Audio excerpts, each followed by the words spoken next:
Allison lost her job, and yet she was so burned out, she was actually relieved. Have you ever been there? After doing some underground grant writing for a former colleague, she remembered what sparked her joy in the first place, helping people. And she realized that she had joy in doing that when she was grant writing. Fast forward 1 year, Allison has made over 100K in revenue in her first year of consulting, and she's entering an era of hiring people so that she doesn't lose the autonomous, flexible lifestyle that she's built. Meet Allison. Welcome, Allison. I am so stoked to be able to share a little bit of your story today. Thank you. Thanks for having me. Thinking to your life pre-collective, what drew you to want to join this community of grant writers? I've been in fundraising for over 10 years now, with the majority of that being in grant writing, working in-house for nonprofits. The fundraising industry can put a lot of pressure on you. There's a lot of unspoken rules that you're expected to follow, even if they don't align well with your values, and led to me just being really burnt out. So much so that I ended up losing a job. And it was around that time that I think I was the most jaded. At the same time, when I lost that job, I was also like overcome with this sense of relief for sort of not having to be in the environment anymore. After I had lost that job, I actually did a little bit of underground grant writing work for an old colleague of mine. I really love grant writing. The writing component I love, but it was the workplace setting that I think I didn't. So then it occurred to me that, like, wow, I can still do what I love, but maybe I can just do it for myself. So then I went to Google and I found the unicorns. While I had the grant writing skills, I have never owned a business. I've never opened one. So I joined the collective to really learn the business side of it. And here we are. Not only did you learn the business side, you get to create that environment for yourself, you're also starting to maybe hire. And what I love about your story is that now you get to create not only the work environment that you love and thrive in, but you get to create the work environment you wish you had for others. And that is a piece of entrepreneurship that I did not think that I would be so attracted to, and it's the best. It used to really matter, like how you show up, not Mhm. that you show up and Yeah. get the job done. Yeah. As I move forward in hiring, I think there's a lot of power in being in a position to create an environment that is, I think, healthy and contributes to motivation. Absolutely. When you joined, what was your definition of success? Being in that workplace, you begin to take on the thoughts that are in your environment. I think I came at it with, like, I'm going to do this and this will contribute to my value in some way. I was really focused on, like, I'm just going to follow these steps and I'm going to achieve this thing. When I started contracting, getting my first clients, I think my perspective of it really changed, because this has been equally a personal and professional journey. It's given me a lot more autonomy. I've niched down my services to support education and mental health nonprofits, because I really view this as an opportunity to take my accumulation of experiences over life and make a difference in the world. As far as what is my definition of success, is authenticity, and bringing authenticity to my professional life in a meaningful way. Sometimes I think in the nonprofit space or in the charitable good space, like let's just bring it out to society. It says you can either do good or make money, but you can't do good and make money. And you are proving us the opposite. And so in year one of building your consulting firm, you will have made over 100K, which is incredible. But you're doing it in this way that has autonomy, that you're doing it authentically. You get to still be the change that you want to see in the world while also making this. Do you have thoughts on those two concepts and how you've been able to blend them? I think in the fundraising world, here we are, whether you're writing grants or fundraising with individuals, we are seeking wealth to impact the community. We're not wealthy ourselves. However, we interact with a separate sort of group. That further impacts that scarcity mindset, I think. When I was working in-house, it never seemed possible to sort of, okay, get to the next level. If I want to make more money, I need to level up. I need to be in a leadership position. But if you're in the leadership position, the pressures sort of compound. Do I really want that? It's been actually very surprising how quickly I was able to generate revenue that contributes to my family and my lifestyle while still making a difference. I don't think that ever felt possible. And I'll be honest, even when I joined the collective, I'm like, okay, they say, you do these things, you can make money. And I'm like, I don't know if I believe it. But turns out it is very true. And I think it's a really important narrative to bring to this space, right? Like you're getting paid fairly for the work that you're doing. It's good work and good money, and those things can exist simultaneously. And Not only is the grant professional going out and finding the grants, winning the grants, but then there's the grant management piece too, and ensuring that an organization has capacity to manage the grant. There's a lot that goes in that I think does get undervalued a little bit. And so having the ability to really demonstrate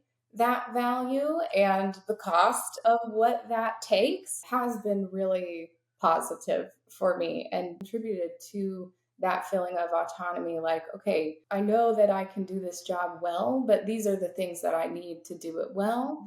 And advocating for that has made a big difference. was it challenging to figure out that narrative for you? Yes, it didn't come without its challenges, certainly. When I first started as a consultant, I was a little bit hesitant to request the information that I need and to ask the Ah. questions that are going to help me provide quality work. So I think in this last year, that has been a big learning for me is that, oh, I do have the space to ask for what I need and they're willing to give it to me. Take me back to another challenging moment in this journey. Recently, I had to set a boundary with a client.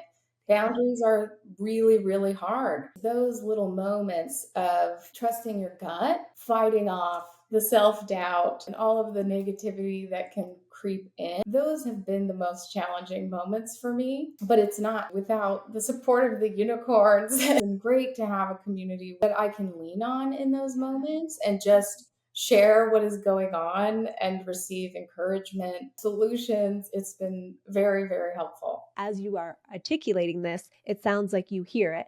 You can recognize it and say, whoa, you don't belong here. But I'm doubting it's that simple all the time. So I'm curious if you have some tools to help you hear when the self doubt thoughts are creeping in over the other thoughts.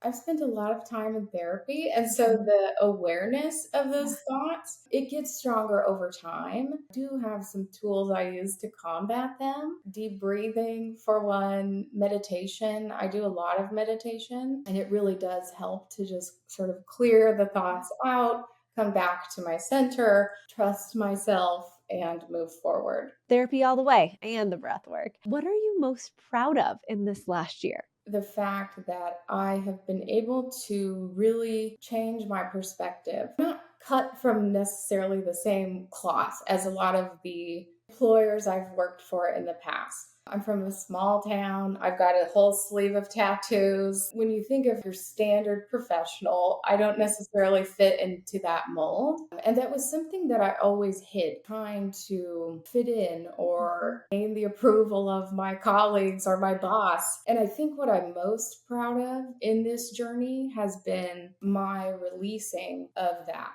and to just say, you know what? I know what I'm doing. I do it well. It doesn't matter how I look. None of those things matter. All that matters is that I'm showing up and I'm working on causes that mean something to me, utilizing my experiences to drive my purpose in community change. I remember one of your first pictures, and your tattoos were just like in full, beautiful force in that headshot. And I was like, this is just stunning. You're glowing. You are truly yourself in this photo. Thank you. We would love to know a little bit about a project or two that you're working on and the impact that that's creating in your world. My primary client, who I do full service grant work for, is a foster youth organization, and they have a residential program for foster youth as well as a transitional housing program for transitional age youth. And recently, we won a grant for $150,000 to bolster their substance use programming. That includes additional substance use training for staff, as well as assessment and treatment models for the youth who are being served. I think especially since COVID,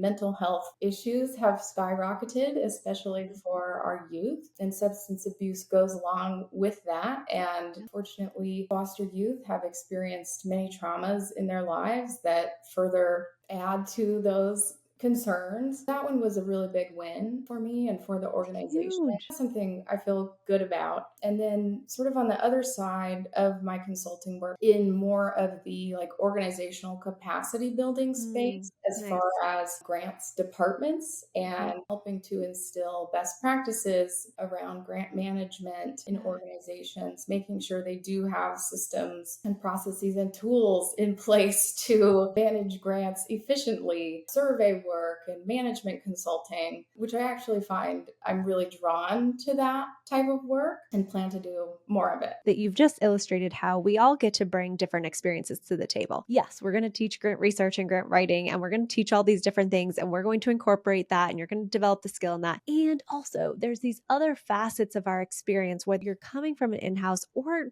totally somewhere else, that make up who you are and what you can offer to your client. Really, we come to this as our whole person. And so you get to offer the skills that you have. And so I just love that you are also offering this other side to yourself. And that was something I learned sort of along the way. Yeah. Because at first I was very like, okay, like I said, following the rules, taking Yep. the step. Then it occurred to me as I was having informational interviews with Yeah. clients, like, Yeah. oh, they have other needs that I do have skills to support. Probably about 6 months into my journey that I decided to expand the service offerings and Mm-hmm. higher level consulting services as well. Listening to what the organizations need. So we listen to the pain of our community or our customer, and then we see if we can solve that pain. And if we can, we offer that solution. And so it's so beautiful. To me, it means that you are truly listening and getting to know the people that you want to serve so well. I'd love to hear actually a challenge you haven't solved yet or you're in the process of solving. So I've hired a subcontractor just recently. She's working on 3 projects for me now. She's doing great. We're developing a good working relationship, which has helped me offload some work. But I think in order to take on additional clients in this next year, I will need to offload more work. The problem I have not solved yet is deciding, do I continue with subcontractors? Do I hire a part time staff member? What does that look like? What I've learned in bringing on my first subcontractor, Yeah. there's so much planning that goes into bringing someone else on to do some work. I've thought, gosh, do I need to hire like a virtual assistant to help with some of these things? Can I automate? Recognize that in order to really bring in more help, I need to be more well organized and make sure my Mhm. systems, processes, and procedures are solid. Or at least not just living in your head. Exactly. Yeah. Yes. Working for myself, a lot of things just live in my brain. I Uh-huh. know where they are, so I don't need to worry about accessing them easily. That's a problem I have yet to solve, something that I'm thinking about and I know needs to be done. These are the sticky problems that I love solving with people all day long. Who knows where we'll be at the end of year two? Let's end with some rapid fire questions. What's one word to describe your dream lifestyle? Free, Next vacation spot. Oregon, Oh my going for gosh. 2 weeks soon. Favorite podcast. Controversial, but it's called This Past Weekend with Theo Mm, Vaughn. He's a okay. comedian. Like I said, he may be a little controversial, but a huge mental health advocate, and his authenticity is inspiring to me. What are you reading right now? Right now, I've been reading The Untethered Soul by Michael Singer. Last TV show you binged. Lost. And what is your superpower? Patterns, identifying patterns. I am just beyond amazed at your first year in the collective. And I am so excited to help you unlock what this hiring does so that you can go even further in year two, all while remaining autonomous and authentic to yourself. Thank you so much for sharing parts of your story today. Thank you so much.